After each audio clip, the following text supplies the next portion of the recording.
Bueno, bienvenidas, bienvenidos. Muchas gracias por acompañarnos esta tarde. ¿Bien? ¿Traducción?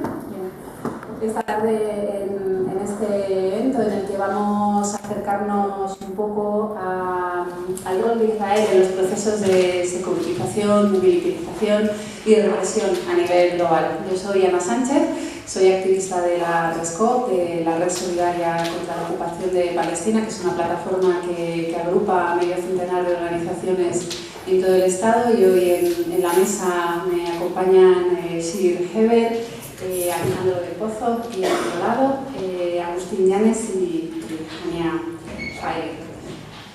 Como ya sabéis, Israel lleva bombardeando la Franja de Gaza desde el 7 de octubre de manera intencionada y sistemática.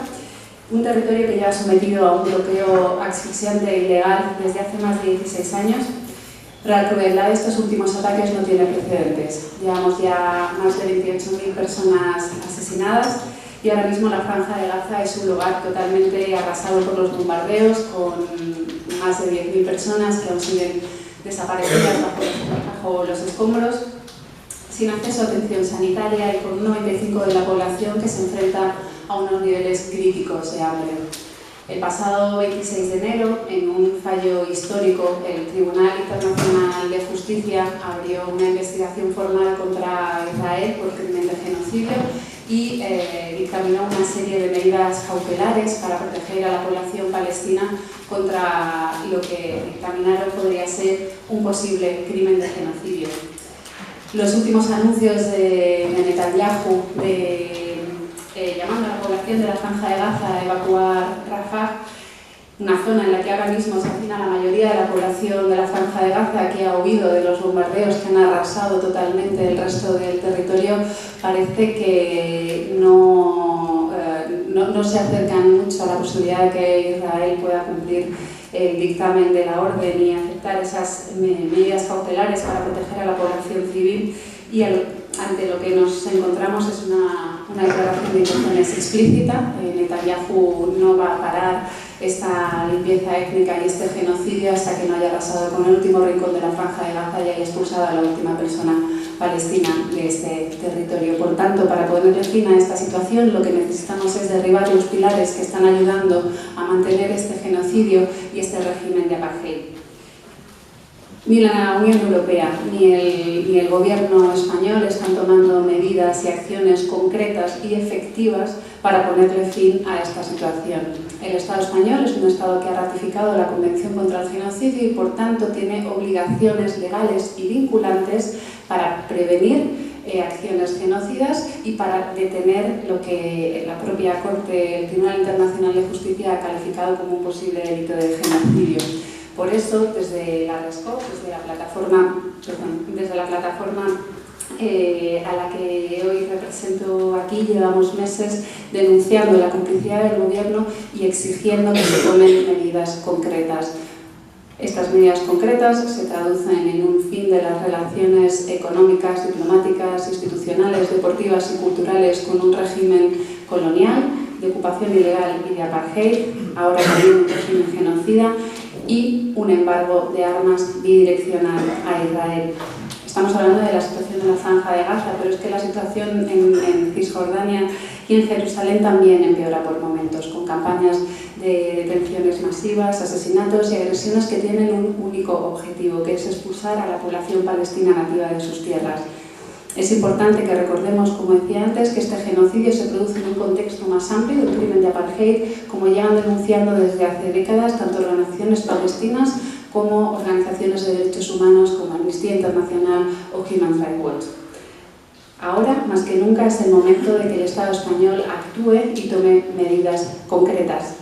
Desde la RESCOP, en línea con la campaña global de boicot, desinversión y sanciones a Israel por los derechos del pueblo palestino, creemos, y así lo hemos defendido una y otra vez durante los últimos meses, que hay que acabar con esta complicidad, porque Israel puede hacer lo que hace por los apoyos internacionales que tiene, por los silencios cómplices y por la falta de medidas concretas. Una de las demandas históricas del pueblo palestino es ponerle fin al comercio de armas a Israel. acabar tanto con la venta como la compra de armas y de tecnología militar y de seguridad. Hace unos meses, más de 375 organizaciones de todo el Estado español se sumaron a una petición en la que se le pedía de manera formal al Gobierno que tuviera de manera inmediata la compra y la venta de armas a Israel. El pasado 20 de enero, más de medio millón de personas salimos a las calles de más de 100 ciudades de todo el Estado español para reiterar esta demanda, para exigir el fin de relaciones y para exigir un embargo de armas bilateral e inmediato. Hoy tenemos la suerte de contar en este espacio en el que vamos a poder aprender un poco más sobre cómo funciona la industria militar israelí y cuáles son las relaciones que tiene el Estado español con el régimen de apartheid de Israel y qué impacto tiene la represión global. Y para ello vamos a empezar con Sir Heber, que es el coordinador de la campaña de embargo militar para el movimiento palestino de BDS. Sir ha nacido y se ha creado en Israel, ahora mismo reside en Alemania y ha publicado varios libros sobre la relación de los costes de la ocupación y además es miembro de las Voces Judías por la Paz Justa en Oriente Medio. ¿Sí? Thank you, and thank you everyone for coming. I apologize that I cannot give my talk in Spanish. So I want to start a little bit with the history. The State of Israel is a settler colonial society, and everything about the arms sector, the military sector, is shaped by this fact. But settler colonialism can go through different stages with the different generations. And the generation of my grandparents is the generation of my parents, and my generation are different stages of settler colonialism, which changes the way that the military plays a role in society. And when the State of Israel was founded through the destruction of the Palestinian civilization and the Nakba in 1948, the deportation of the majority of the population, the idea was to build an army which is representing the state, especially the Zionist movement, the leading political party at the time, the Labour Party, in an absolute way. And the military industry was state-owned, owned by the government, with the only purpose of providing weapons for the army. The project of the settler colonial project was the only thing important. And in this situation, the military industrial companies started to receive permission from the government to sell weapons, to export it to the rest of the world, in order to make money that they were supposed to use only for research, to develop new weapons, better, stronger weapons, to make the Israeli army stronger, and again to feed the settler colonial project to make it stronger all the time. All of this has changed with the war of 1973. And it's very important to remember that the war of 1973 started on October 6th. And if you do a quick calculation in your mind, 50 years and 1 day after the war of 1973 was October 7, 2023. It's not a coincidence, of course. This war of 1973 was the last time that the Israeli army fought a conventional war. We have this image that the Israeli army is very strong and the soldiers are very experienced, but no, they're not. The last time they really fought an enemy that had conventional weapons, tanks, artillery, and so on was 1973.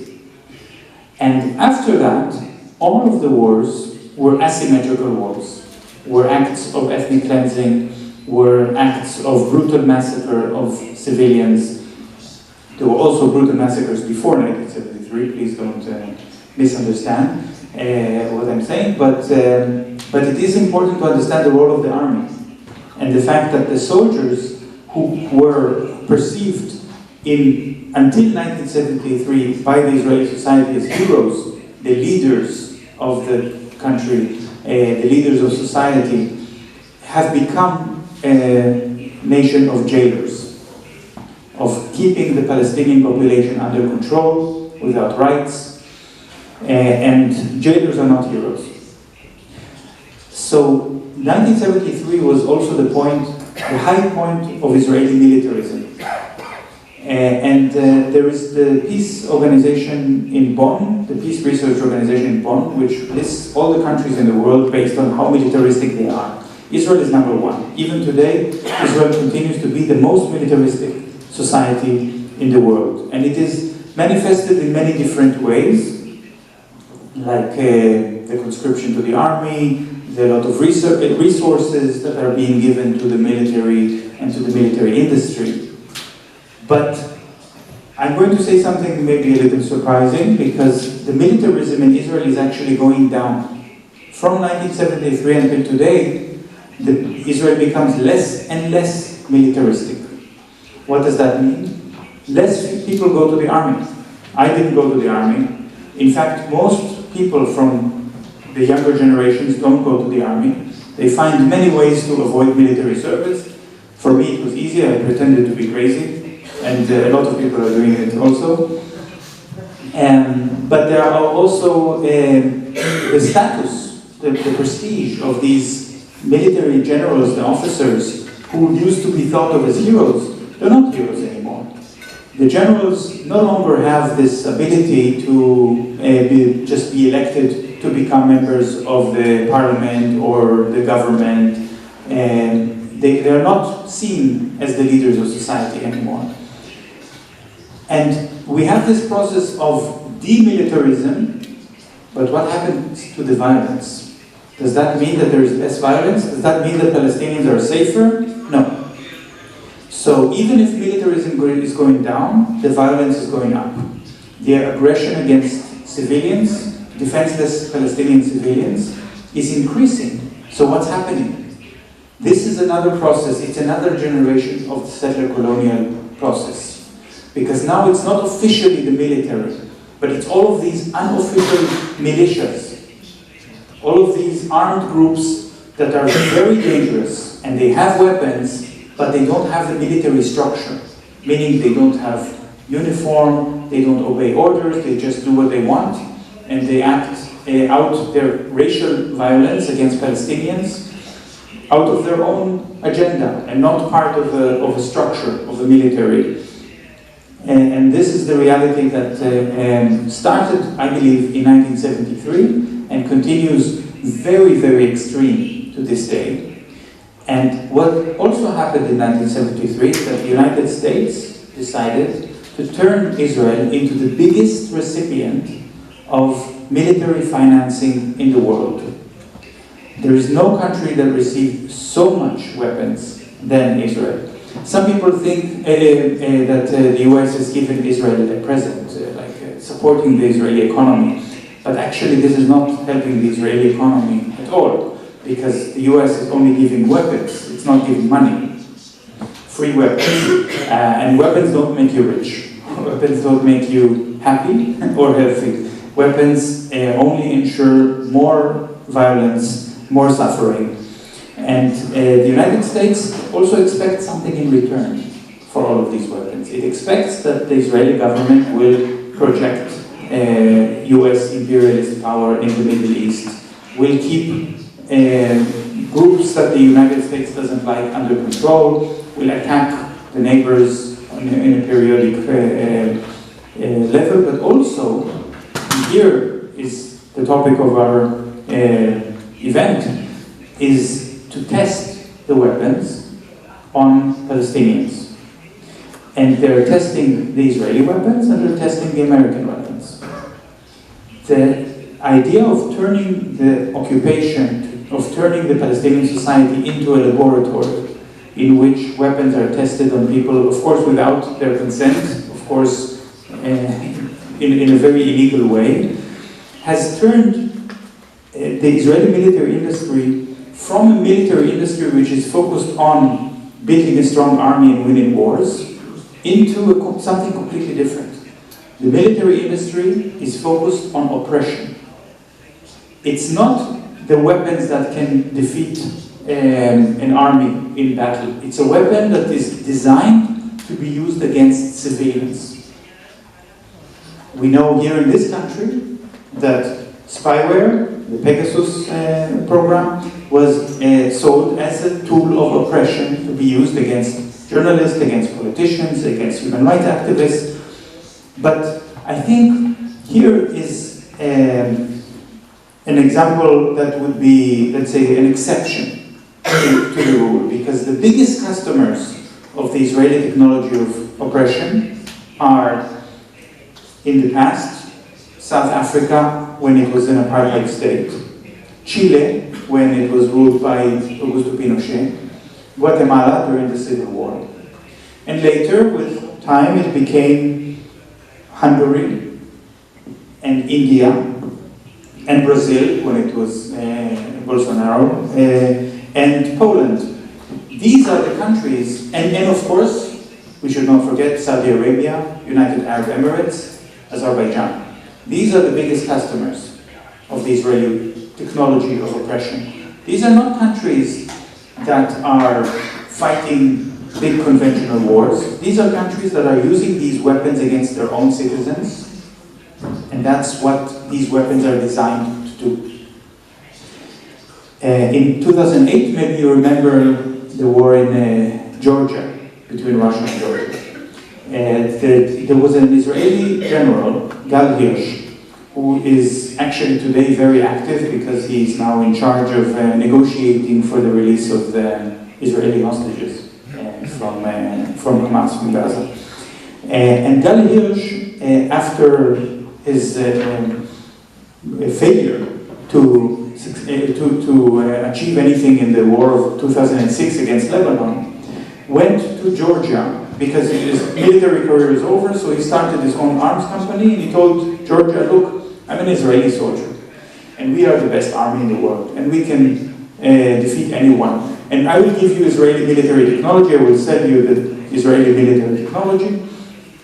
Georgia, the government, was so excited about the idea that they have Israeli weapons that they thought they would stop the Russian army. And I'm sure you know what happened when they tried to use the Israeli weapons against the Russian army. And now, if you ask yourself, why does Israel not sell any weapons to Ukraine? This is the answer. Because they know what will happen. And they know the weapons will not help Ukraine. It will only be an embarrassment for the Israelis that nobody will want to buy their weapons anymore. Except, of course, for authoritarian regimes who want to use the weapons against their own civilians. But then, what does this do to a society which becomes so specialized in keeping a whole people under control, under occupation, in a situation of apartheid? A settler colonial society which has all of this technology of oppression and all of these generals who don't have a lot of success in the public opinion and cannot all become the prime minister, but they can start their own private companies and they make money by exporting this technology. It turns this society into very arrogant. It's a colonial arrogance that makes the Israelis themselves start to believe that their technology is the best. And they start to believe the same thing that the Georgian government believed in 2008, that they could do anything with their technology. Nobody will ever challenge them, especially not the Palestinians, because Palestinians, they disrespect them. They consider them to be primitive and stupid. And so we've seen exactly what happened on October 7th, when all of this technology completely failed, and the Israeli military was taken completely by surprise. And this was, I think, a moment of crisis, not just on a military level, but also on an emotional, psychological level, for a settler colonial society to be humiliated by the indigenous population which they are used to crushing. And they, until now, 4 months later, they haven't found a way out of it. In fact, going into a war, Netanyahu declared war on Gaza. He didn't explain exactly what he means by declaring war on Gaza. And some newspapers, unfortunately, describe this as war between Israel and Hamas. Well, maybe there is a war between Israel and Hamas, a war which Israel is losing miserably, but there is something else happening. Because this frustration and this feeling of humiliation and anger in the Israeli society, and especially in the Israeli army, but also in the Israeli government, has led them to take out all of their racist hate against civilians who are not fighters and have no weapons and have no way to defend themselves. And when these civilians are systematically murdered every day and have nowhere to run and cannot surrender, this is an act of genocide.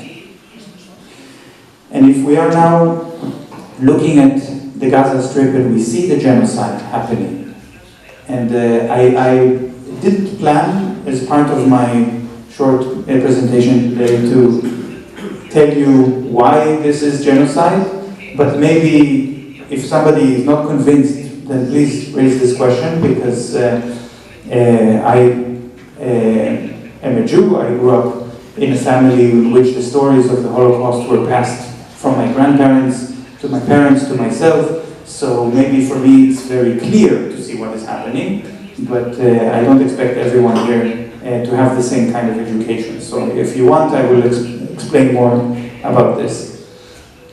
But another part of this has been that because the Israeli military is not capable of making any kind of strategic decisions, and they cannot find the Hamas fighters they want to kill, and instead they are killing so many children and so many families, they have crossed another red line which has never been crossed before.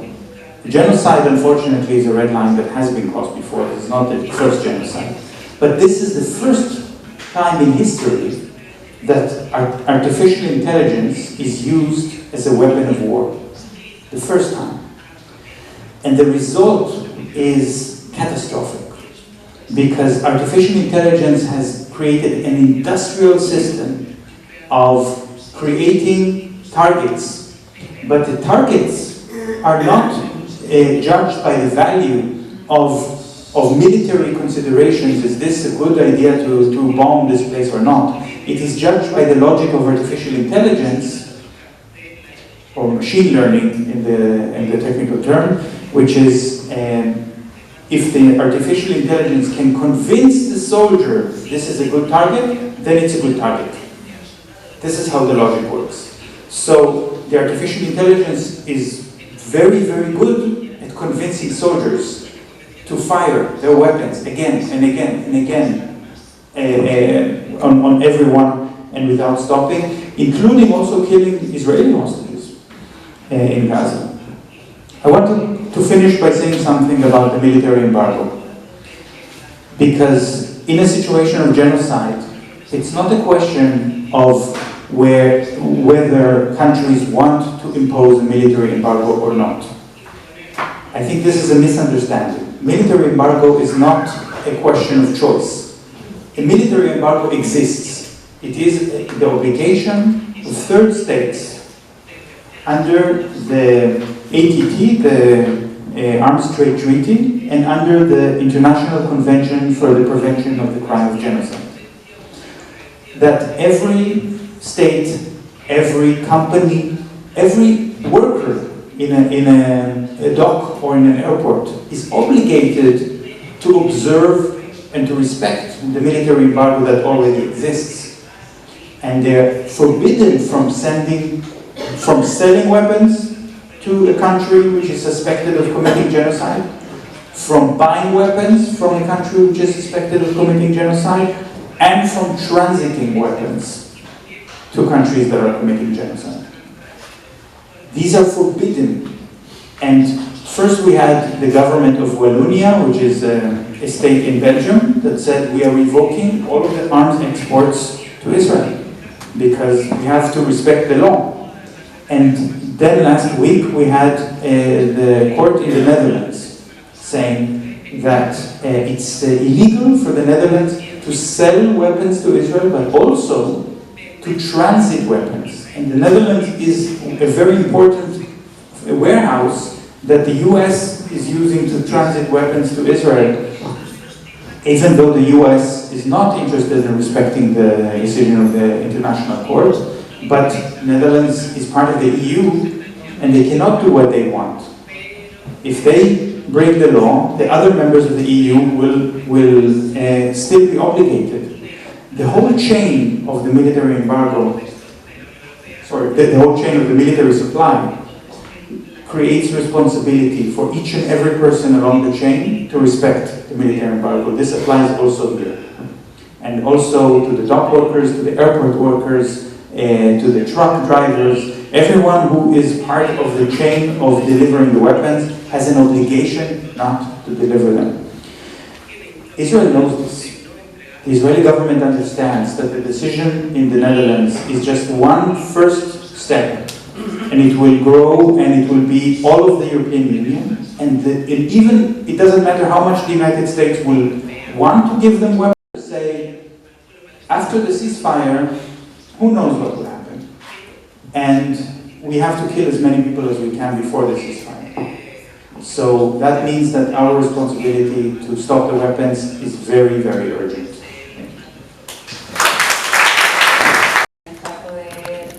Establecer un debate. Ahora vamos a tener la oportunidad de escuchar a Alejandro del Pozo, que es investigador sobre paz, conflictos armados, desarme y acción humanitaria, y él nos va a adentrar, nos va a acercar a cuáles son las relaciones que mantiene el gobierno del Estado español con Israel. Así que, Alejandro, todo tuyo.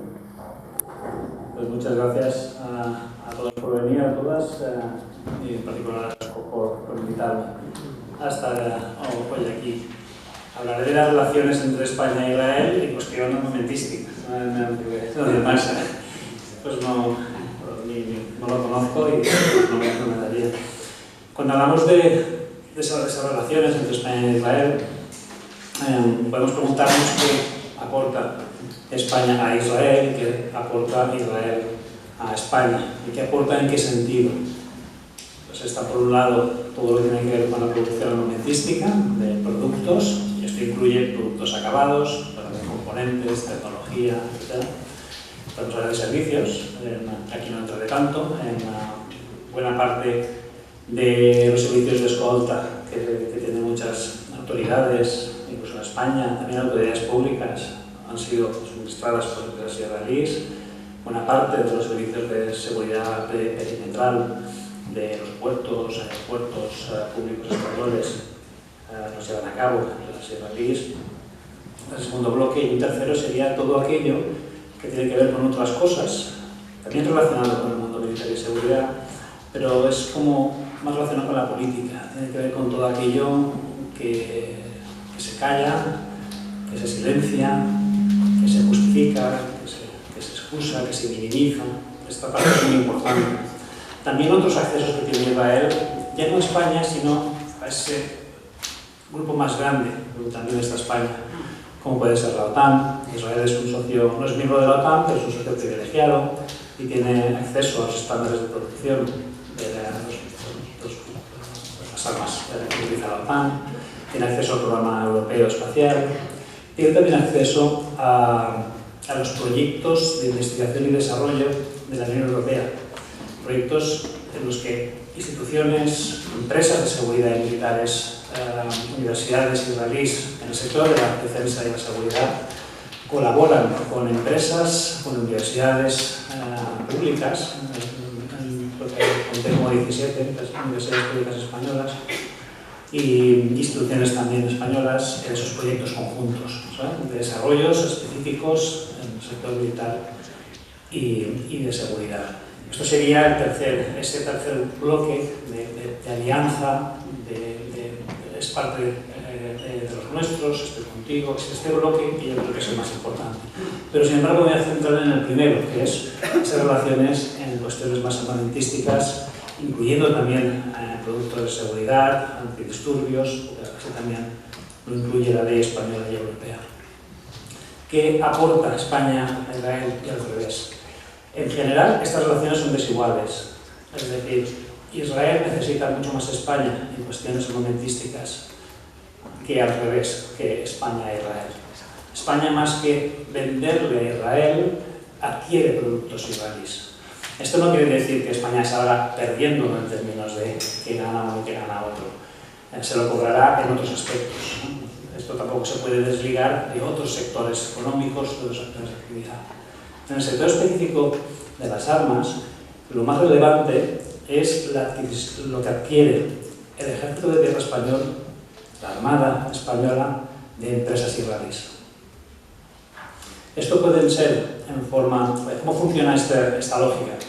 Por mucho que diga las leyes de libre comercio, de libre competencia, España, también sucede así en Israel, también sucede así en Estados Unidos y en otros lugares, prioriza a las empresas españolas para fomentar la producción nacional. Entonces, si Israel quiere acceder a los contratos de España, lo puede hacer de dos maneras. Una es creando una filial 100% de Israel en España, con lo que pasa a ser 100% español al mismo tiempo, con lo que puede hacer esos contratos de una forma mucho más directa. Por ejemplo, en España, los misiles que utiliza el ejército español son los misiles Spike, que produce una empresa israelí que se dice Rafael, pero tiene una filial en España y en Madrid que se llama PAPTECNOS. PAPTECNOS es una empresa española, está dentro del sector de la defensa española y con todos los anuarios, pero es 100% filial de una empresa israelí. Lo mismo sucede con Aeronautics, que es una empresa que produce drones, y por ejemplo Magal, que es una empresa que hace productos de seguridad, también tiene una filial en España. Entonces, esta es una de las formas, tener una filial, ¿no? Y por otro lado, lo que se puede hacer es hacer un acuerdo, un consorcio, con una empresa española, especialmente con aquellas con las que ya se sabe o ya se espera que vayan a ganar esos contratos, porque son las punteras. Este sector también funciona en muchas empresas, pero el grueso del negocio solo llevan unas pocas. Tú te alías con una de estas pocas ganan el contrato y tú te encargarás de una parte de ese contrato, o quizás el contrato entero. Están las dos maneras, y luego están otras maneras que ni siquiera siendo filial o haciendo un consorcio con una escuela española que puedes ganar también un concurso. Esa será la tercera forma. Esto es importante para comprender que las cantidades de importación, es decir, de lo que viene de Israel a España y lo que compra España a Israel no va a coincidir. ¿Por qué? Porque una parte de lo que adquiere el ejército español, la Armada, se fabrica en España. Lo puede fabricar una empresa israelí en España, pero también lo puede fabricar una empresa española en España, a través de un contrato de transferencia de tecnología. El punto es Israel, la empresa israelí cobrará por ello, pero lo fabrican, lo producen operarios, empresas españolas. Eso siempre están los acuerdos, ¿no? Por eso no va a coincidir eso que viene, eso que se envía, con eso que se adquiere. Pero al final lo que estamos adquiriendo son los productos que vienen de ese lugar. Muchas veces lo que exporta desde España a Israel vuelve a España. O sea, si tenemos un acuerdo, quizá yo envío un producto a Israel, Israel le pone tecnología, ensambla algunas piezas y ese mismo producto luego vuelve a España. Esto lo argumenta el gobierno para decir que eso no es para matar palestinos, sino eso es para hacer nuestras cosas. Israel también utiliza esta lógica de acceder a un mercado con terceros países. Es decir, imaginemos que España tiene unos privilegios o unos contactos especiales en América Latina o en Europa. Israel, para acceder a estos lugares, quizás si hace un acuerdo con esa empresa española, tú fabricas esta parte, yo fabrico esta parte, lo que fabrica Israel suele ser cosas bastante feas, en el sentido de mucha tecnología, pero también pues, sistemas de tiro, estas cosas que son mucho más bélicas. España suele, en esta lógica, suele poner los vehículos, lo que es el transporte. pues a lo mejor pueden acceder a un tercer país, uniéndose a una industria local de ese tercer país, si es un país productor, o simplemente accediendo a contratos si ese país no es productor. ¿A qué le conviene a Israel? Pues a esos lugares en los que tienen un acceso más dificultado, o donde España tiene un acceso mejor. América Latina, Europa y muy especialmente el mundo árabe y musulmán, donde el producto israelí no está bien apreciado, se puede meter, se puede llegar, Israel puede llegar a esos mercados a través de España y de otros países. También España se beneficia de esa misma lógica, porque como Israel puede acceder a terceros mercados, por el producto especial de Israel, por la marca israelí, pues España también hace negocios en el sentido de que, por ejemplo, si tú tienes negocios en India, yo hago un acuerdo contigo, te envío una parte a India y desde India tú le metes lo que tienes que meter, te envío. Traigo a Israel y de Israel le metes toda otra parte de los componentes, una tecnología y desde ahí luego se exporta a India. Entonces España accedería a un tipo de contratos especial. ¿Por qué? Porque Israel tiene marca. Tiene marca por una tecnología muy avanzada, tiene marca, y aquí es donde está también una parte particularmente polémica que ha mencionado Shir, es que son productos testados en combate, que se publicitan de esa forma y que se escoge pedir o caché de esta lógica, con esta lógica. Buena parte de esas, las empresas israelíes, incluso las españolas que son filiales de empresas israelíes, cuando se accede a las webs, aparece claramente. En algunos sitios se han quitado, yo tengo pantallazos de unas cuantas, ponen así grandes, inclinado, como esto le da mi prestigio, probado en combate. Probado en combate quiere decir probado en la franja de Gaza. Buena parte de los productos que adquiere España están probados en la franja de Gaza. En su momento se dijeron, se han probado en la franja de Gaza, en otras guerras. Estoy hablando de los misiles Spike, estoy hablando del sistema de mortero Cardón, que es una empresa de Elbit, los Spike son de Rafael, son dos empresas de las más importantes que hay en Israel. La tercera más importante, junto con Rafael y Elbit, sería IAI, Israel Aeronautics Industry, Aerospace Industry, que fabrica como drones, ¿no? Lo que aquí llamamos a drones. España también ha adquirido algunos drones que ha utilizado en Irak y ha utilizado en Afganistán. Las municiones que utiliza el ejército español también son de israelí en muchos casos, sobre todo de una empresa que se llama IMI Systems. En municiones me refiero a municiones de este calibre, eso para tanque también pequeñitas, ¿no? La policía utiliza pistolas de una empresa de Rafael, de una empresa israelí. ¿Qué más?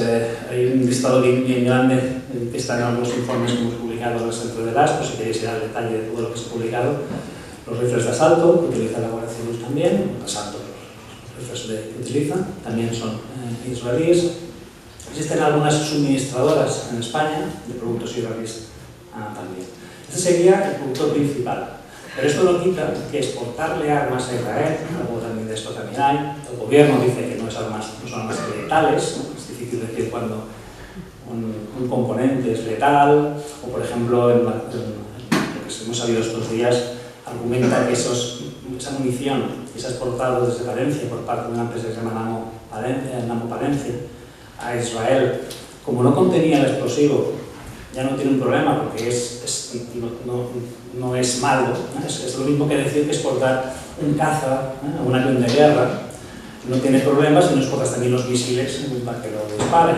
Evidentemente, estos son argumentos que no entran dentro del lado técnico o legal, sino más del lado político, argumentativo, para justificar, porque nos parece mucha gente injustificable.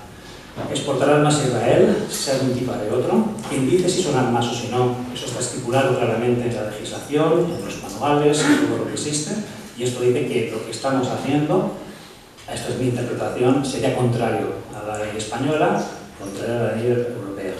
Hay una serie de criterios que cabe adecuar y no se adecuan. Al menos, supongo que todas las que estéis aquí entenderéis que cualquier cosa que tenga que ver con respeto a derechos humanos, respeto al derecho internacional humanitario, a problemas de inestabilidad regional o situación de tensión o violencia política en otro lugar, si en un lugar que ahora mismo aplica de una forma muy fuerte, ahora mismo durante muchos años, es esta zona que nos estamos refiriendo. Entonces, desde mi punto de vista sería contra el derecho internacional. No hay manera de identificar por cómo se han autorizado esas exportaciones, porque tienen de Rivera, que interpreta si es legal o no, es una junta interministerial en España cuyas actas son secretas. Están dentro de la ley de secretos oficiales, por lo que ya no ninguno de nosotros puede saber cuál ha sido esa deliberación, sino ni siquiera un parlamentario puede saber o puede hacer cosas con ella. Yo creo que con esto lo puedo dejar básicamente quedarnos con que por poco que exporte España, esto no debería ser, ese embargo es más que suficiente. ¿Sería compatible con lo que está diciendo Xi? Si está hablando a nivel global, cómo funciona, pero la legislación que siempre es más fuerte es la doméstica, sabes cómo funcionan las relaciones internacionales, lo doméstico es lo que te impone a ti, lo que te obliga a ti, y creo que es todo sumario, ¿no? Estoy muy de acuerdo con que esto desde hace mucho no tiene cabida en cualquier esencia que entendamos o lo que es permisible, ¿no? en esta lógica, pero imponer un embargo a España es difícil, pero España impone una prohibición expresa, o sea, con unas medidas, un proceso administrativo que diga esto es obligado, y si una empresa lo hace, entonces estará sancionada. La mejor prueba de que esta empresa que ha exportado, o sea, de que no ha habido una prohibición, como dijo el ministro Álvarez, es que esta empresa no va a ser sancionada ni mucho menos, ¿no? Evidentemente, no ha habido una prohibición, simplemente no os preocupéis, estas cosas no pasan, y sí que pasan. Lo dejo así de momento, si queréis que entre en cualquier detalle de todo lo que he estado diciendo después, paso está.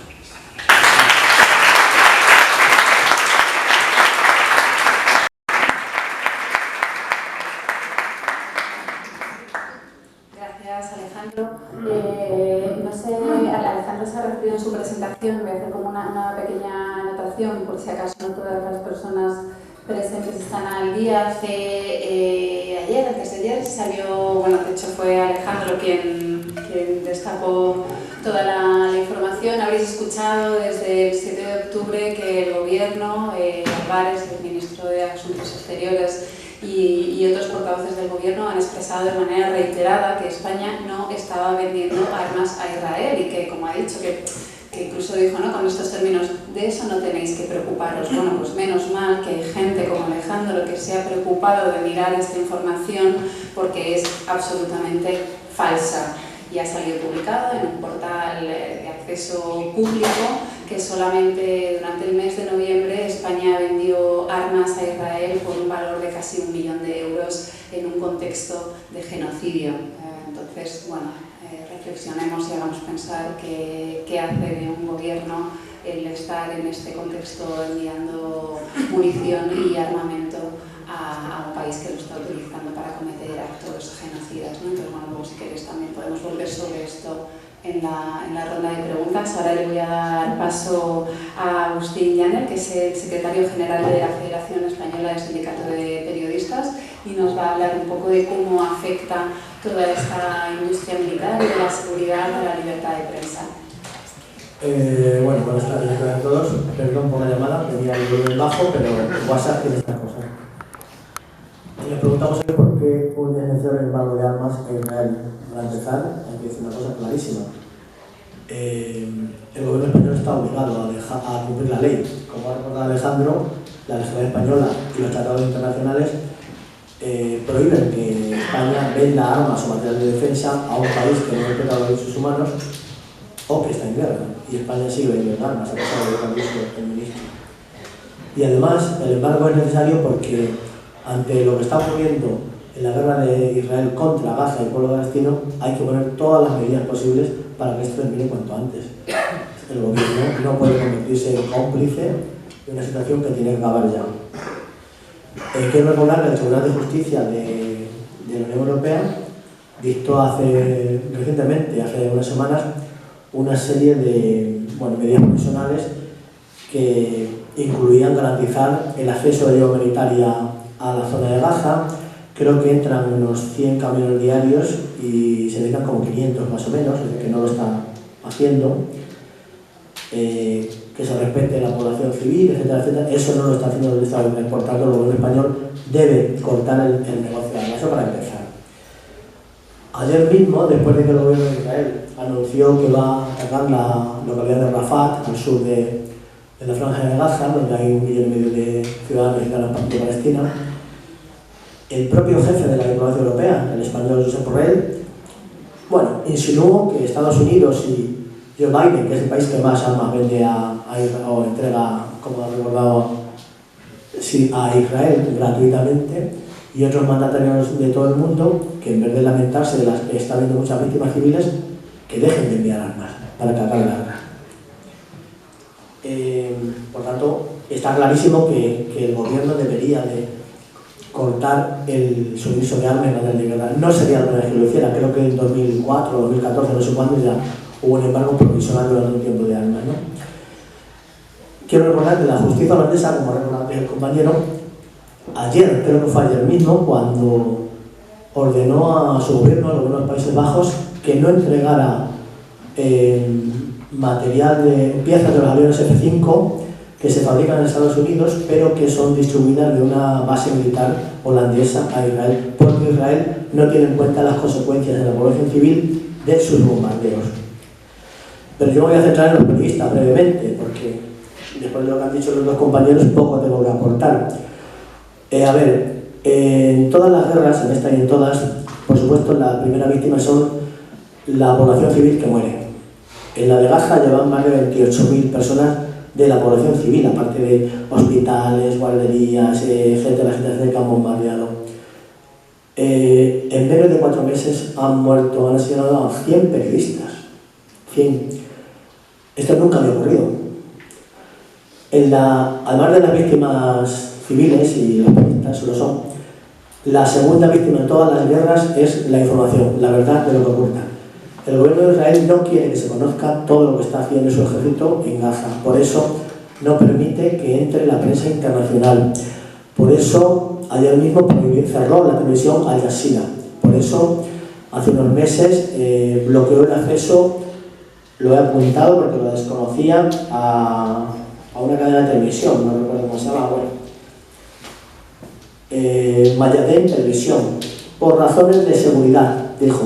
Y entonces le bloqueó el acceso a esa cadena de televisión. Antes de nada, quiero decir que de los 100 periodistas palestinos, las autoridades de Gaza elevan esa cifra a 126. La Federación Internacional de Periodistas, a la que pertenecemos nosotros, está en permanente contacto con el Sindicato de Periodistas Palestinos, que también forma parte de la Federación Internacional, para seguir casi al minuto el número de víctimas. Y es la que dice que hay ya 99 exactamente. Al 30 de enero, no había unos cuantos más. Hace unos días mataron también a 2 periodistas. De todos esos, 92 o 94 son palestinos, 4 son de medios, periodistas asesinados de medios israelíes y un libanés. Y hay varios desaparecidos y otros heridos, claro. Esto de las razones de seguridad que comentaba, o de seguridad nacional, no solamente lo utiliza ahora el Estado de Israel. Esto es muy habitual que lo utilicen los estados, incluso muy democráticos, para limitar derechos de la ciudadanía o para restringirlos. Voy a contar solo una anécdota. La Unión Europea está tramitando desde hace tiempo un tratado, nosotros decimos ley, que se llama Ley Europea de Libertad de Medios. Esta ley va a ser muy importante para favorecer la libertad de información en Europa, que todavía hay muchos países, entre los nuestros, donde no se cumple como debiera, el pluralismo de los medios, evitar la concentración de muchos medios en unas solas cadenas, etcétera, etcétera. Bien. Hace meses, Francia, en los debates para tramitar esa ley, introdujo una enmienda donde decía que se podría utilizar software para espiar, por ejemplo, del tipo Pegasus, como ha comentado el compañero antes, para espiar a los periodistas cuando se considera que había razones de seguridad nacional para hacerlo. Nosotros, otras organizaciones de España, de periodistas y muchas organizaciones de Europa, dijimos que eso era imposible e inaceptable porque es una razón muy ambigua, razones de seguridad nacional. Es decir, un periodista está investigando algo por internet, entonces de pronto pues dicen, no, le espiamos y le controlan porque dicen, como aquí con la ley, con la legislación actual española, pueden, bueno, pues procesarte porque dicen que estás investigando a terroristas, etc. Afortunadamente, bueno, esa enmienda de Francia, hubo algunos países que opusieron resistencia, pero al final lo aceptaron, los 27 países de la Unión Europea. Después de mucha campaña, de muchas organizaciones, cartas con diputados, etc., el 15 de enero, creo que fue, bueno, hace poco tiempo, el Consejo del Parlamento de Europa llegaron a un acuerdo provisional, se llama así, sobre esa ley que nosotros celebramos y es muy importante que será en el futuro, y no metieron esa enmienda. Es un avance pequeño. Han mejorado algunas cosas, todavía se puede mejorar. Pero quiero que lo pongo como ejemplo de la seguridad nacional vale para suprimir todo tipo de derechos. El ministro israelí, el ministro el primer ministro Yair Lapid dijo hace poco, en octubre, si los medios internacionales, hablando de que no dejan echar a la prensa internacional, si los medios internacionales son objetivos, sirven a Hamás. Si solo muestran los dos lados, el israelí y el palestino, sirven a Hamás. Mi argumento es que los medios no pueden decir que cuentan los dos lados de la historia. Si lo hacen, están sacando solo uno, el de Hamás. Así criticaba a la prensa internacional, tanto si eres más o menos imparcial, dando las versiones, como si son favorecibles, ¿no? Bueno, está claro que esto es un disparate. Con la ley que se daba antes se podría utilizar el sistema Pegasus, por ejemplo, para enviar a periodistas que no le interesara a algún gobierno. Quiero recordar que este es el software más sofisticado del mundo para el ciberespionaje. Lo fabrica una empresa israelí. Esa empresa israelí dice en su página web que solo lo vende a los gobiernos para que prevengan atentados terroristas, trata de cuestión sexual, tramas pedófilas, narcotráfico, etcétera, etcétera. Pero hace un año y medio o así se descubrió en España que el teléfono del presidente del gobierno, Pedro Sánchez, de varios ministros, de periodistas, de activistas sociales, de defensores de los humanos, etcétera, y de mandatarios de otros países europeos, habían sido infectados por este virus y estaban siendo espiados. Esto, o sea, el gobierno de Israel no solamente está utilizando las armas, sino también este tipo de espionaje para controlar todo lo que puede. Así puede saber dónde está cada periodista en cada momento. Y bueno, vamos a decirle tal, ha habido casos que a un periodista le han dicho iros al sur, desde Gaza tal, como dijeron al Guardia Civil. La familia de un periodista se fue, por ejemplo, al sur de la franja, y nada más llegar allí, bombardearon su casa, donde estaba su mujer, sus hijos, y murieron, claro, los mataron. Y el periodista también lo mataron a un hermano otro día y tal, por cumplir lo que le dijo el gobierno de Israel con el espionaje de este tipo, ¿no? Bueno, hay herramientas que son muy difíciles de entender. Por ejemplo, la narrativa que está intentando convencer el gobierno de Israel a todo el mundo, ¿no? Falsea la realidad, pretende convencer a los periodistas y a los medios con lo que he dicho antes, por ejemplo, del primer ministro, y en fin, hace una aparato de propaganda tóxico, desinforma, intoxica y quiere orientar a la opinión pública en un sentido determinado. Aquí cada vez que dice una cosa tal ya te acusan de antisionista, aunque no tenga que ver nada con el Estado de Israel en absoluto, ¿no? Para los periodistas esto es muy peligroso y deberíamos de desmentir todo lo que digan que no sea cierto, ¿no? Entre otras cosas porque estamos obligados a contar lo que ocurre y porque esto va contra nuestra profesión, contra bastante perjudicada y bastante desprestigiada está, como para encima seamos incapaces de mentir, ¿eh? Bueno, yo lo dejo aquí porque en el coloquio puede haber más preguntas.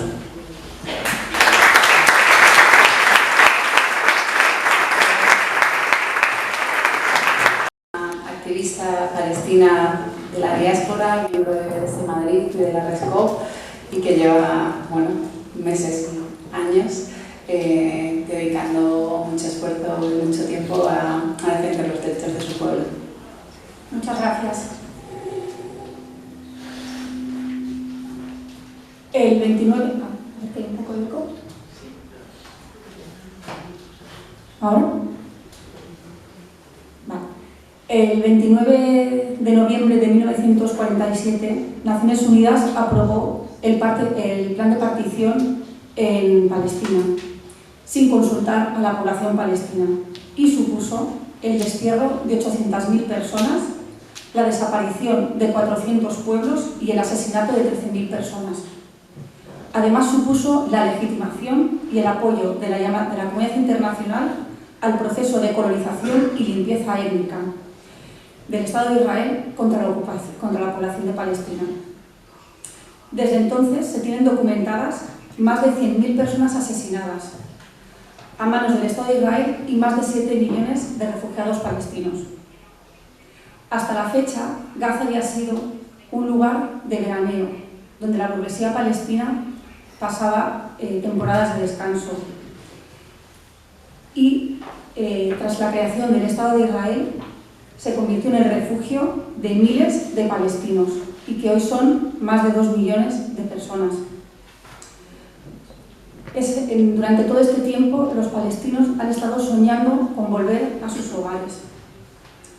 Frente a los intentos de deshumanización de la población de Gaza, hay que alzar la voz, para no olvidar que son números, que no son números, perdona, sino personas, y que se enfrentan desde hace más de 75 años a episodios de violencia extrema, castigo colectivo, limpieza étnica y ahora el genocidio. Israel puede llevar esta política colonial y mantener este régimen de apartheid con total impunidad por las complicidades que tiene a nivel internacional. Algunos de estos ejemplos de estas complicidades las encontramos en el acuerdo de asociación con la Unión Europea, acuerdos comerciales y el material de guerra que Estados Unidos y España tienen firmados con Israel y con el silencio de la mayoría de los gobiernos occidentales. Los valores democráticos, morales y éticos de estos gobiernos están claramente en entredicho y están siendo altamente cuestionados por los millones de personas que hace 4 meses llenan las calles. Las calles de numerosas ciudades de todo el mundo pidiendo justicia para Palestina. Poner fin a la compraventa de armas con Israel es esencial para garantizar nuestros derechos. Y una de las demandas más claras que nos lleva desde la sociedad palestina y desde las prestigiosas organizaciones defensoras de los derechos humanos como son Human Rights Watch y Amnistía Internacional. El 24 de noviembre de 2023, el presidente Sánchez le trasladó a Netanyahu que el dolor de muertos era insoportable. Entonces, ¿cómo puede seguir vendiendo armas a Israel? Los mismos países que están sosteniendo el potencial armamentístico de Israel son los de mayor medida que han contribuido a la normalización y al blanqueamiento de este sistema de opresión. Son los países que han asumido como suyo el discurso que Israel tiene derecho a defenderse, una afirmación que es totalmente falsa porque Israel es sin duda la potencia ocupante y no puede argumentar la legítima defensa contra los millones de personas que están ocupadas. Por el contrario, la población palestina lleva muchísimos años resistiendo y se nos ha considerado terroristas por ello. Se nos ha exigido un mayor nivel de moralidad. ¿En serio que somos terroristas por tener derecho a la existencia frente a la ocupación militar? Jamás en la historia las víctimas han sido atacadas de esta manera por la comunidad internacional. En realidad, a menudo ha sido todo lo contrario. Un ejemplo fue lo que ocurrió con la resistencia antifascista francesa ante los nazis o cómo la población ucraniana se defiende de la ocupación rusa.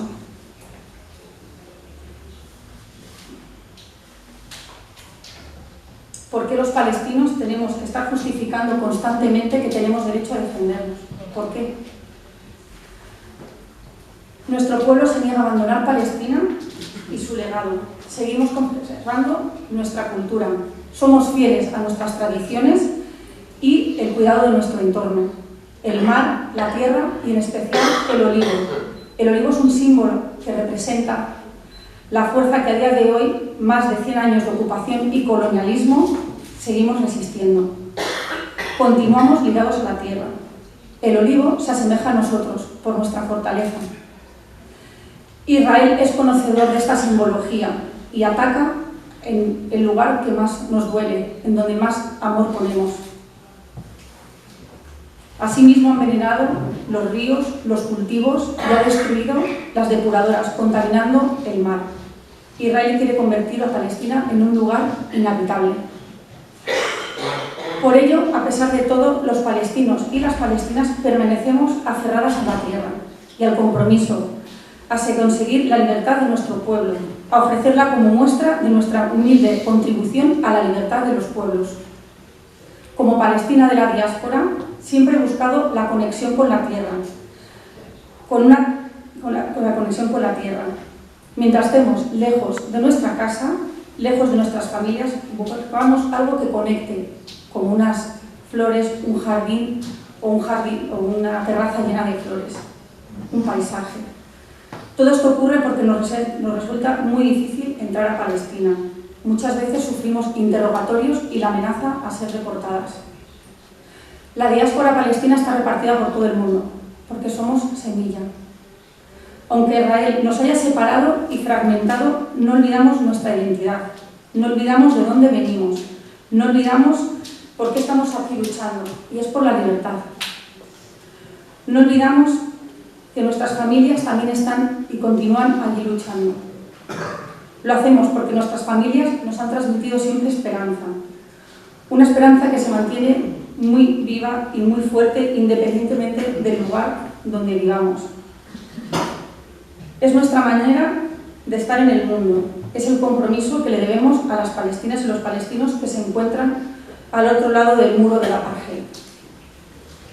Personalmente, cada vez que viajo a Palestina, he buscado ese esplendor que vivieron nuestros padres, nuestros tíos y nuestros abuelos.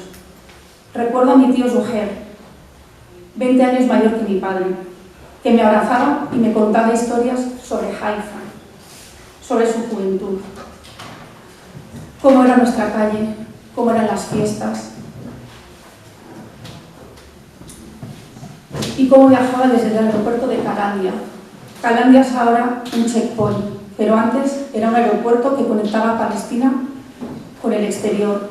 Ahora es un checkpoint donde miles de personas, miles de palestinos, permanecen durante horas sometidos a constante humillación y que representa la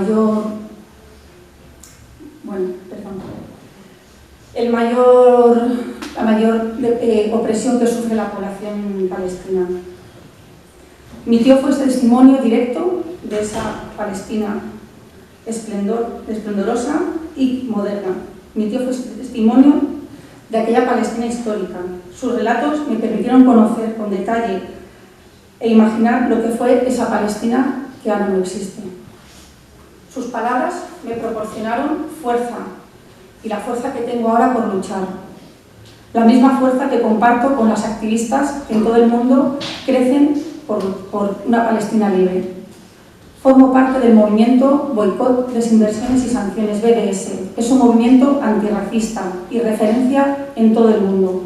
Es una estrategia que utilizamos y que nos basamos como Sudáfrica, cuando a través de las líneas de trabajo contra el boicot cultural, deportivo y económico, tumbó a ese régimen racista. Israel tiene los gobiernos, pero nosotras y nosotras tenemos a las personas. Palestina es la lucha por la tierra, por el mar y por los derechos de las mujeres, por tener una casa y por tener naturaleza. Es una lucha de muchas luchas. Por ese motivo confluimos con movimientos feministas, colectivos LGTB y derechos a la vivienda.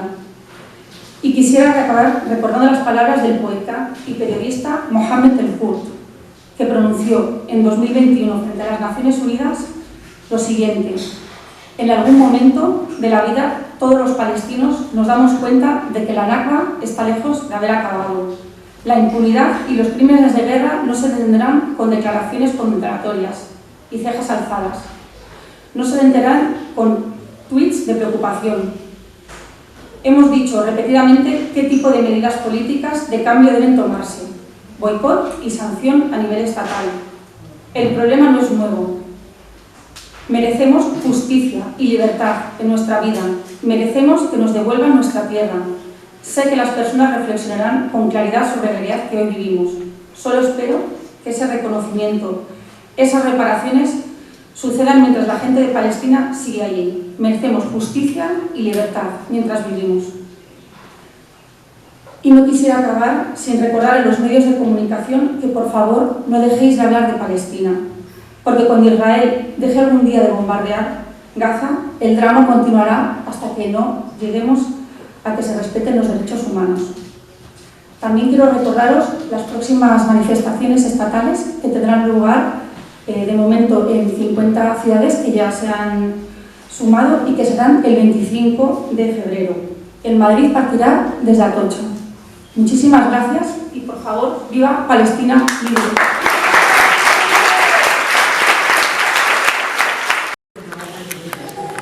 Muchas gracias, Jania. Bueno, vamos a abrir ahora un turno de preguntas, de intervenciones. Sé que aquí hay algunas de las organizaciones que forman parte de la plataforma Fin al Comercio de Armas con Israel. No sé si queréis también tomar la palabra y hacer alguna declaración, aportación, y si no también abierto el micrófono para cualquier pregunta. Sí que os pediría que fueran preguntas un poco concretas, intervenciones no muy largas, para que podamos tener tiempo de establecer un pequeño debate en los 15 minutos que nos quedan. Así que, por favor. Creo que necesitamos micros por aquí.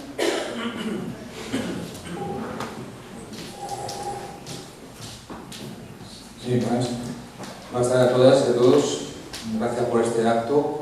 Y quería hacer alusión un poco en lo que ha comentado el compañero antes, lo que del Pozo también, sobre el tema del comercio armamentístico.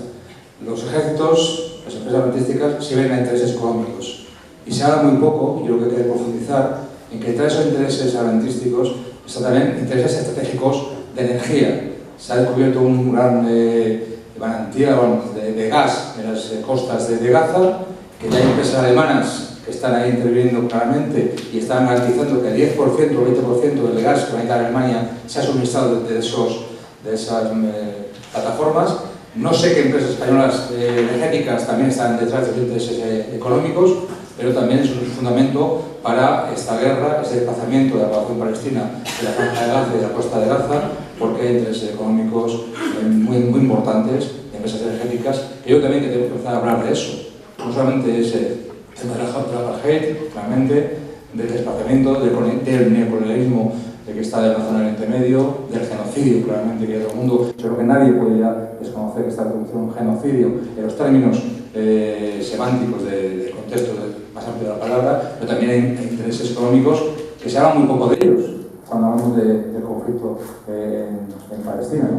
Yo creo que se produce un poco más por parte de los ponentes en el tema, ¿no?, que he comentado. Y luego también hace referencia a que ayer se planteó en la sesión parlamentaria europea una pregunta al alto representante Borrell, si él considera que hay que embargar o que Estados Unidos debe parar el suministro de armamento a Israel por este genocidio contra la población palestina. ¿Por qué no se hace lo mismo desde la Unión Europea aplicando la política europea de seguridad común del año 2008, ¿no? Vamos a ver qué responde el señor Borrell. Vamos a coger 2 o 3 preguntas y luego volvemos a la mesa. Ahí hay una mano levantada y al fondo luego otra. Should I ask my question in English? Sí, es para ellos. La puedo hacer los dos. Yeah. Hi, thank you for your talk. Thank you for what you do. A little bit of a personal question. So you made references to some changes in the Israeli society, being maybe less militarized, as you mentioned, and of course we've seen Israel killing their own people, the Israeli people knowing that Israel has killed their own people and the hostages, how they're using the hostages as an excuse. They just paid $7 million for an advertisement at the Super Bowl about the hostages, even though they've killed their own hostages and even though Israelis know that they've been murdered. So since, I'm sorry this is a little personal, but as an Israeli person, you know, seeing the TikTok videos we're seeing of the soldiers, you're saying that they're less militarized, but it seems like also there's a pride of, you know, going on social media about the TikToks. And also most recently how the Israeli society has been protesting the entrance of trucks into Gaza. Do you have hope for the change of mindset of the majority of the Israeli people? You're saying that they're less militarized, but we keep seeing, you know, day-to-day violence despite facts about Israel harming their own people and Israel not listening to the families of the hostages. So I'm wondering, yeah, your opinion as an Israeli on that. Thank you. Una última pregunta por allá al fondo.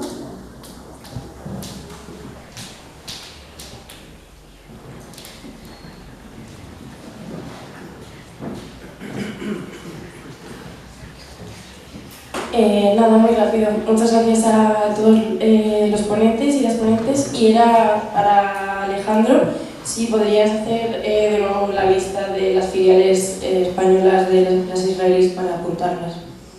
Gracias.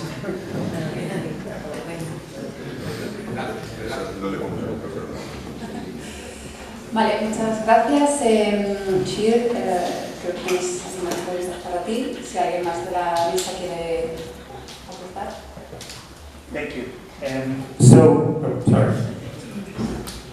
The geopolitical developments in the Middle East are indeed very important, and of course, even when we are horrified by the genocide, we should not lose sight of what is happening.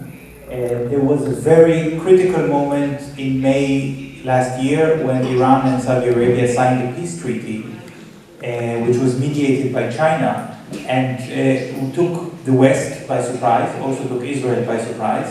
So it was indeed a shift in the power structure of the whole world. And we see this on many different levels, and unfortunately, whenever the world order changes, and we are now seeing the world order changing, there is always blood, there is always suffering. And now this suffering is concentrated in Gaza. Gaza has become the most important part of the world because of these changes. You mentioned natural gas, and I think it's not just the natural gas in the Gaza Strip, which is not a very large reservoir. Of course, it is illegal that Israel has prevented Palestinians from accessing their own sovereign natural resources. But after the war in Ukraine started and the United States wanted to pressure the European Union not to buy gas from Russia, they envisioned this sort of pipeline that will go from Qatar to Israel and then exported to Europe, and the pipeline has to go through Saudi Arabia. And so the United States saw it as their interest to have normalization between Israel and Saudi Arabia. And then the peace treaty with Iran and Saudi Arabia undermined that plan, and the 7th October attack completely destroyed it. So yes, the United States is actually acting in a very non-strategic way, trying to solve a political problem with bombs.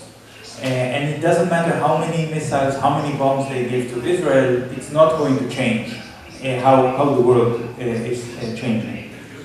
Now about Israeli society. You asked a personal question, and that's fine. I should also say, as a personal answer, that I gave up my Israeli citizenship. I'm not Israeli anymore.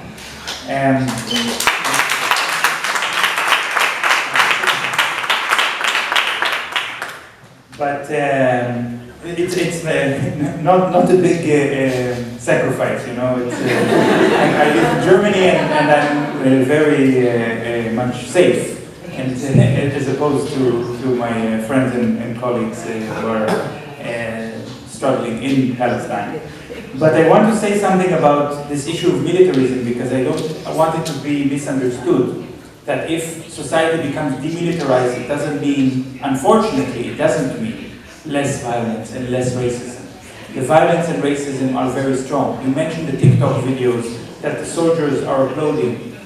You know that it's illegal for them to do it. There is a military command that says to the soldiers, you're not allowed to bring your phones into Gaza when you are deployed in Gaza. And the soldiers are disobeying the orders. In normal army, when soldiers don't obey the orders, they're punished. But not in a settler colonial mob or a militia where everybody does what they want. The soldiers are out of control. And there was this discussion in the Israeli cabinet that there is a court proceeding on the case of genocide happening, and the South African lawyers are showing the videos that the soldiers themselves are taking, and they said we have to tell the soldiers to stop making the videos because we are going to lose the case because of those videos. But they are not able to do it. The soldiers, after the lawsuit was launched in the international court, have made even more videos. So it's not because, so this is another aspect of demilitarism. It's, of course, we all want to see demilitarism in a different way. We want to see a peaceful society, we want to see democracy, we want to see people putting down their weapons. But there is more than one way, unfortunately, for militarism to go down, and what is happening in Israel is a very dark path of society becoming much more violent and aggressive. And yes, you mentioned this internal, very difficult debate inside Israel. I would say more than a debate. It's a deep controversy because the Israeli society is aware that the government is sacrificing the hostages. And maybe not all of you know this, but in Jewish tradition, there is nothing more important than rescuing hostages. By paying the ransom. Paying ransom is the highest form of charity according to Jewish tradition. From the Middle Ages, it's a very old tradition. There has always been people who said, if you pay ransom to the kidnappers, you will convince them to kidnap more Jews. And the rabbis always answered, this is a good point, let's discuss it when the hostages are back, so they can be part of the conversation.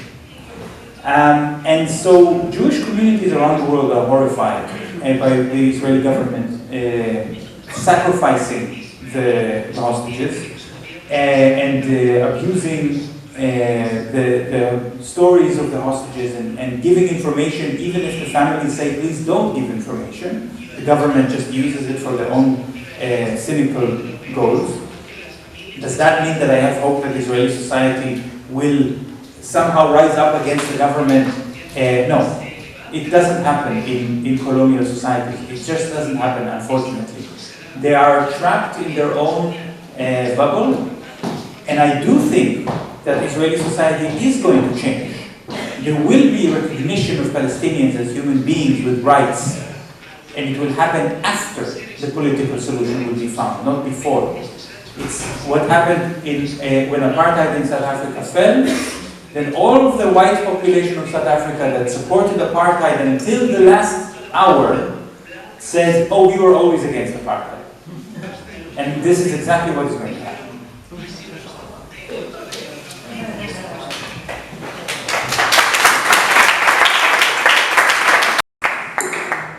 Tenemos unos minutitos más por si alguien tiene alguna pregunta más para la mesa.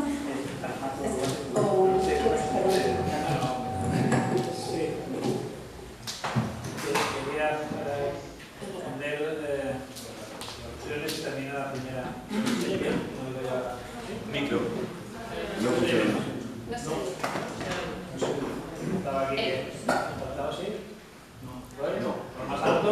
Sí. Dicen que no, por traducción también. Lo que pasa es que... No, hay micro. ¿Así? ¿Cuál soy yo? ¿Ahora también? Sí. Bueno, en relación con el comentario, ¿no? Que efectivamente las armas nos llevan a los intereses que van mucho más allá del mero intercambio comercial.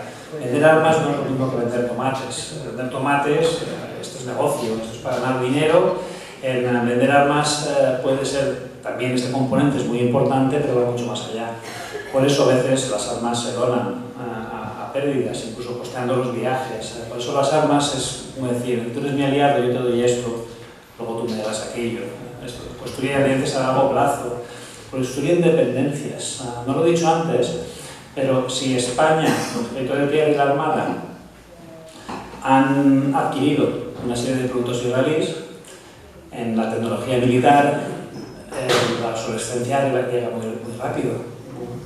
Entonces alguien tiene que hacer mantenimiento, alguien tiene que hacer modernización. Si os fijáis en todos los contratos que ha adquirido, por ejemplo, España desde el 7 de octubre, que son muchos, algunos han sido publicados ya, en el portal de contratación pública están, Algunos de ellos son de modernización, son de mantenimiento de productos que se adquirieron antes. Y ya sabemos, si no lo digo yo, que en un futuro los contratos van a volver, que se van a dar a esas mismas empresas.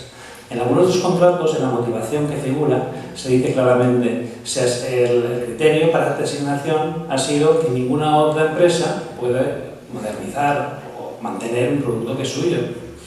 Entonces, lo que estoy diciendo es que esto no es nuevo, o sea, ya sabemos que de aquí a X tiempo van a pasar más cosas en Gaza.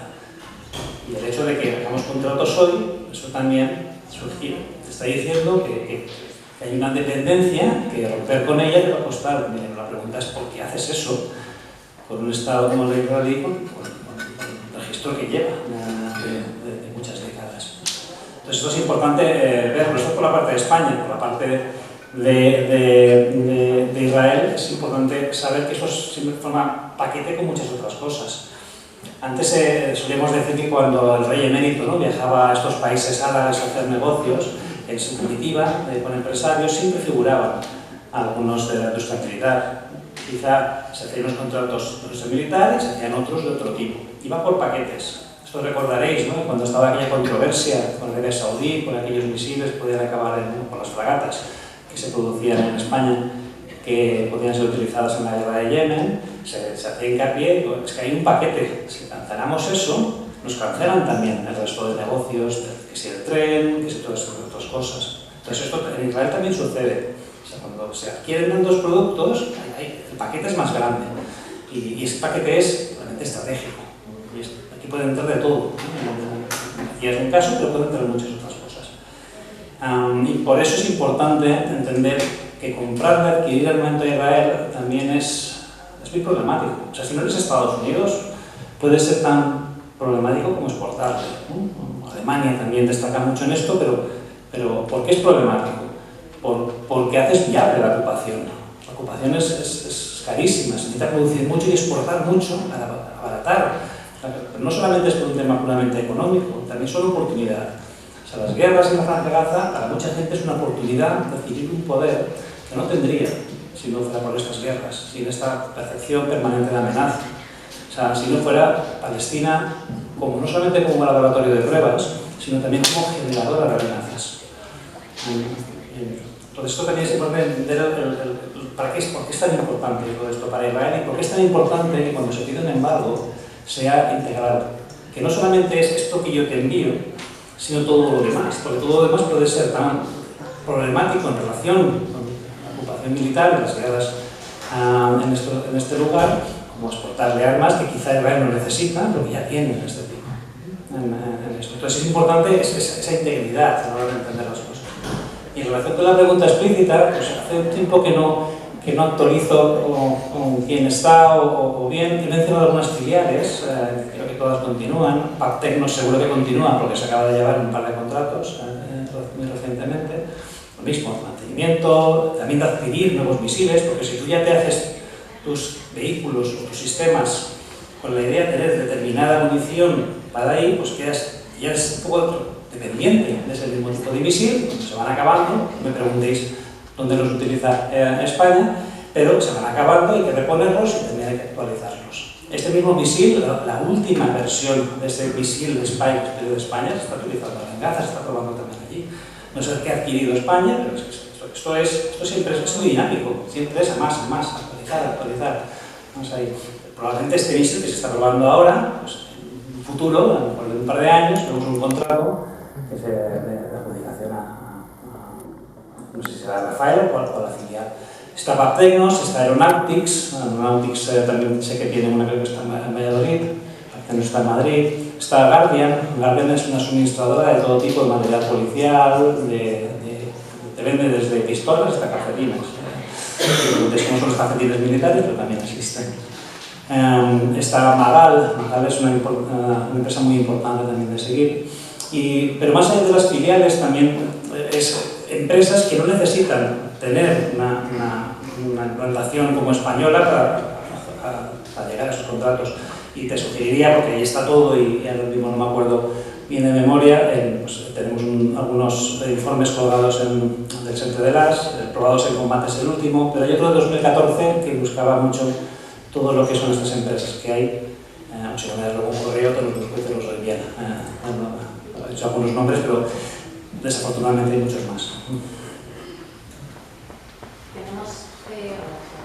Tenemos pocos minutitos más. Si tenéis alguna pregunta del público, por aquí, ¿me está diciendo? ¿No? Por allí, perdón. Y antes de otra mano. Perdón, tú estás primero, vale, pues estas tres, aquí, ahí y al fondo, y volvemos a la mesa y.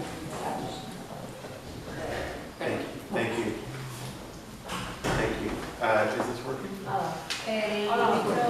Okay, now? No, porque si no es que lo necesita por Thank you.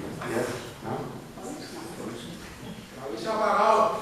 Está amarillo, no está breve. Está apagado. Este está encendido. Hola, ¿este? Este no me he tocado, yo no he tocado. Este está encendido, cógete este está verde. Está verde. Gracias. And now? No. No. Este está verde, no he tocado. Que no da fuerte. I can speak very loudly. The interpreters will not hear you. So, you anticipated my question, which was about South Africa.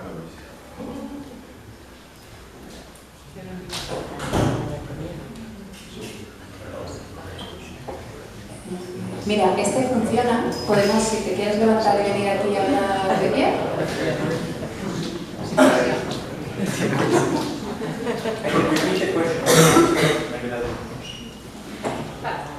Qué angustia, ¿no? Thank you. I wanted to follow up on the point about South Africa because you anticipated what I was going to ask. So as a follow-up, I'm wondering if there are other lessons that we can learn from the South African case in relation to issues like the arms trade, the economic boycott, arms embargoes, those kinds of issues. Thank you.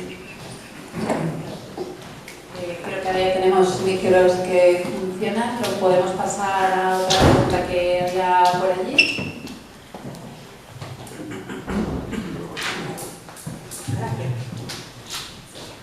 Hola, ¿se oye? Sí. Gracias por todo. Bueno, gracias, me decía una cosa porque es que se te pone la carne de gallina. Pero con el genocidio, pero que no se nos olvide que esto existe y la importancia de las armas. Y un ejemplo, por ejemplo, no se os olvide, es la cita que tuvo Hitler con Franco en Francia para que le vendiera wolframio, o sea, el wolfram que estaba en Galicia, para obtener wolframio y hacer el acero de las armas más potente. ¿De acuerdo? El wolframio estaba descubierto por José Fausto de Lullac. Perdón que te corta, pero tenemos muy poquito tiempo. Sí, si ya podemos está, nada más eso. O sea, la importancia, y es uno de los ejemplos, para hacer el acero más fuerte de las armas. Y la otra es que estuve en Jerusalén, soy cínica, hace bastantes años en un congreso, y bueno, no os voy a contar porque todavía no respiro. O sea, verdaderamente, además es que tuve la suerte de tener algún compañero de mi investigación, algún compañero de allí que te hace ver más cosas de las que no puedes ver. Muchas gracias. Que esto termine. Voy a pedir a la última intervención que por favor pregunta concreta, que estamos fuera de tiempo. El micro. Necesitas el micro. Necesitas el micro.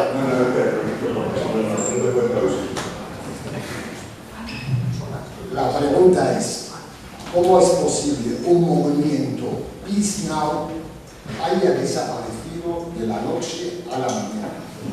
Fue un montaje del movimiento sionista para dar la imagen que hay un sector que hoy ha desaparecido más del 85% de la población en el estado apartadista israelí. Están a favor de todo lo que está ocurriendo en Gaza. Hablo del genocidio.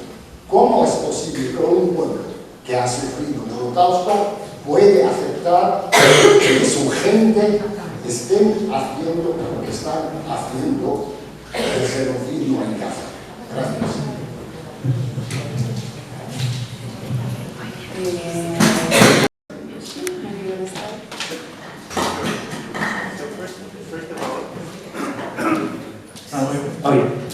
First of all, South Africa, this is of course a very complex issue and I won't be able to give a full answer, but I do think that I did speak with a lot of people from South Africa, from the ANC party of Mandela, which was very successful, and they all told me that they regret making mistakes and that they hope that Palestinians will not make the same mistake. And the biggest mistake that they say Palestinians need to learn not to repeat is that in that moment when apartheid was already collapsing and they were very anxious and urgently wanted to create a just society, a democratic society built on values of freedom, they were willing to make compromises on other parts of justice, for example, economic justice. And they said, well, we will let the white population control still all of the factories and the mines and the wealth that they have illegally extracted and exploited from the people, and we will solve that later. But then, of course, there is no later, because people will never give up their wealth voluntarily. I think that we have to listen very carefully to this lesson now, because at this moment, when thousands are being killed, every 10 minutes a child is killed in Gaza. So of course, people are saying we have to do everything to stop it. And then if there are some ideas, okay, compromise on your right to self-determination. Compromise on your freedoms, because just so we can have a ceasefire, just so you can survive. This is a dangerous moment, and we need to learn the lessons of South Africa and be careful. So that would be my answer to you. And I also find it very interesting what Naomi Klein, the Jewish Canadian journalist, she wrote a book called The Shock Doctrine. She wrote many books, but in this book there is a big chapter about the fall of apartheid in South Africa and what can be learned from it. And a few weeks ago, Naomi Klein wrote in Twitter, imagine what would have happened if when Palestinian civil society organizations, when they asked the world, please support BDS, boycott Israel so that we can have a path to have our rights, what would have happened if we listened to them? And all of this could have been avoided. I think that is a very important lesson as well. Now about the question about Peace Now specifically is an organization that died in October 2000, 23 years ago. It died because it was a movement which called for peace without actually thinking or seeing Palestinians. It was an Israeli Zionist movement which said we need separation as a way to have peace. And separation, in the language of Afrikaans, is apartheid. And the collapse of the Oslo agreements and the Oslo negotiations was for the Peace Now movement, this collapse of their worldview, because suddenly they saw, oh, we cannot have just decide there will be separation and not speak with Palestinians, and they will not just disappear. This will not bring peace. So the movement stopped existing, but it became an NGO. It became a small organization that receives money, mostly from Europe, so they continue to work. But I think your question was not about Peace Now as an organization from the 90s and 80s. It was about the peace movement, or let's say all of these Israelis who don't support apartheid, who really do believe Palestinians are human beings and have rights.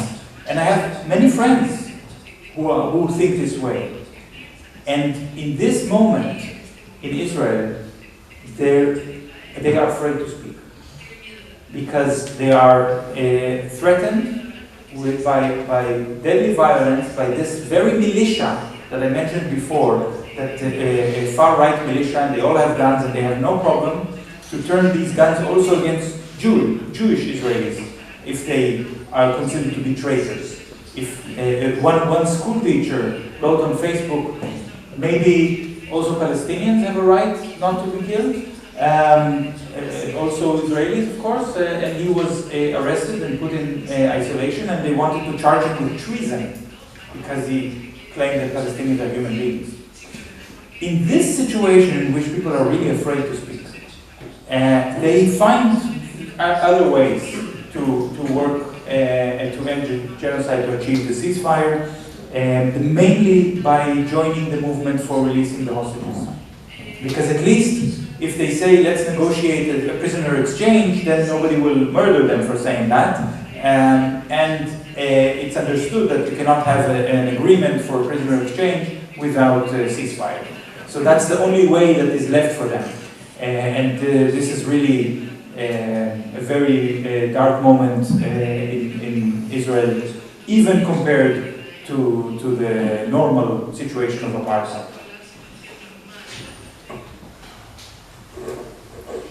Gracias, Sir. Gracias. Bueno, ya para...